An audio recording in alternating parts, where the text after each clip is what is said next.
China కోసం Pakistan గాడిదలను పెంచుతోంది. Yes, మీరు విన్నది నిజమే. చైనాకు చాలా అవసరమయ్యే గాడిదలను పెంచి ఆ దేశానికి ఎగుమతి చేసే పనిలో పడింది పాకిస్తాన్. దీనివల్ల పాక్ ఆర్థిక వ్యవస్థకు చాలా హెల్ప్ అవుతుంది కూడా.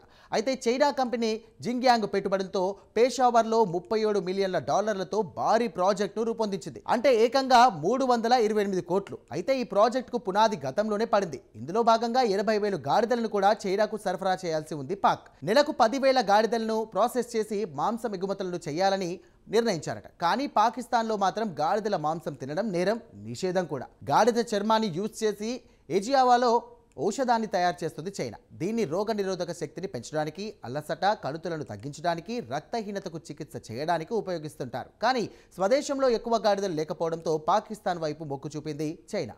ఎందుకంటే ఆ దేశంలో గాడిదలు చౌక అని ఆ దేశానికి తెలుసు. ఇక చైనాకు గాడిదల అవసరం పెరగడంతో ఇప్పుడు ఈ వ్యాపారం ప్రపంచ వాణిజ్యంగా మారింది. పాకిస్తాన్లోని అతిపెద్ద గాడిద మార్కెట్ అయిన లైరీ మార్కెట్లో కూడా ఈ గాడిదలకు బాగా డిమాండ్ పెరిగిందట.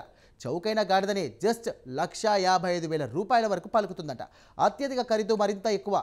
ఇక పాకిస్తాన్లోని ఇటుక బట్టీలు, వ్యవసాయం నుండి రవాణా, లాండ్రీ సేవలు వంటి చాలా పరిశ్రమలు గాడిదల్ని ఎక్కువగా ఉపయోగిస్తుంటారు.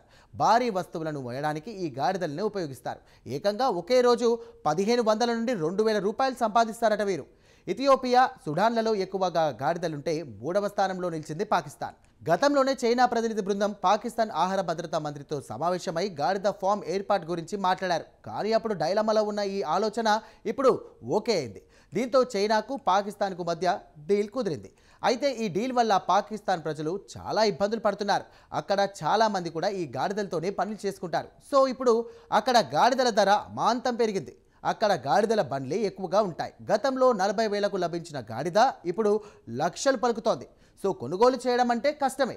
అందుకే ఈ నిర్ణయం పట్ల అసంతృప్తి వ్యక్తం చేస్తున్నారు గాడిదల మీదనే ఆధారపడేవారు.